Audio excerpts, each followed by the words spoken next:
Sadyang natumbok nga ni Gervonta Davis ang bukang bibig lagi nito noon na tanging sa hook punch lamang aasa si Ryan Garcia na maipanalo ang magiging laban nila. That's it. That's all he relying on is a hook. That's all. Bukod nga sa hook punch na karaniwang naging susi na sa mga panalo ni Ryan Garcia sa mga nagdaang laban nito, ayon kay Davis ay walang depensa. Hindi maliksi ang galawan ng ulo at mga paa ni Garcia sa ibabaw ng lona upang tawagin na isang complete fighter ang sarili nito. It's a hook. No defense, no nothing, no footwork, no head movement. He don't have no head movement, no nothing. Talking about he's a man, get him out of here. Sa mga napakainit nga na press conference ng nooy paparating na laban na ito ay sinasadya nga raw ni Davis na idikit ang kanyang mga kamao sa panga ni Garcia upang ipaiwatig nito kay Garcia na ito'y kanyang abot kamao. Actually saying my reach.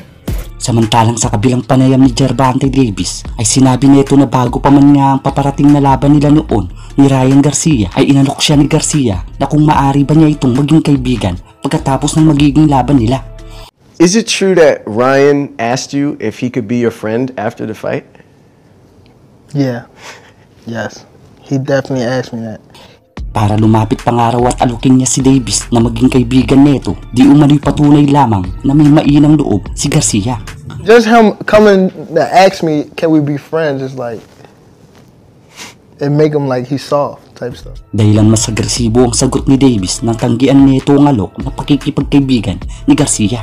So he asked me, I'm like, no. So when he asked me, I said it aggressive to him, just so he could like feel it. Yeah, he could feel it. So kinumpirma naman ni Ryan Garcia na hindi pagtatanong o alok bagkus ay isang paalala nung sabihin nito kay Davis na maaari silang maging magkaibigan pagkatapos ng laban. Did you ask was we gonna be friends after the fight or no? You talking about I said we can be friends after the fight. Doesn't everybody do that? At sa araw nga ng pagsalang sa lona ng dalawang undefeated boxer na ito ay may boxing record si Ryan Garcia na 23 win at 19 KO. Samantalang 28 win at 26 KO naman ang boxing record ni Gervonta Davis. Bagamat nagsukatan muna nga ang dalawa sa unang rounds ng laban nila, sa round 2 ay mas naging agresibo si Garcia sa kanyang pag-atake. Ngunit bago nga matapos ang pangalawang minuto ng round na ito, isang left hook punch mula kay Garcia ang tamang pagkakataon lamang pala na iniintay ni Davis. Bagsak man nga si Garcia sa round na ito ay paniguradong hindi tiyak ni Davis na dito na ito magtatapos. Matatandaan kasing sa parehong round ay sa unang pagkakataon ay nakatikim din si Ryan Garcia ng knockdown mula sa laban nito kay Luke Campbell noong January 2021 kung saan hindi ito nagpatinag bagkus ay naipanalo pa via technical knockout ang nasabing laban. Sa pagpapatuloy nga ng laban, matapos mapabagsak ni Davis si Garcia sa round 2, sa round 4, isang straight left hand mula kay Davis ang sumalubong kay Garcia. Isang napakalinis na kanan mula naman kay Garcia sa round 6.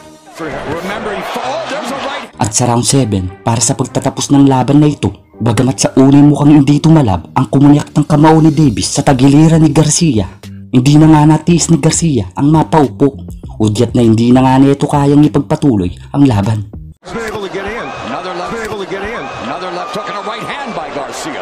Bagamat ito nga ang unang talo ni Ryan Garcia, bukod pa sa busted ito, sa alok na maging magkaibigan sila ni Davis, kasabay naman ng muling pagkikita nila sa kakatapos lamang na laban ng dalawa, ay mukhang may isang pangarap na naman ang natupad.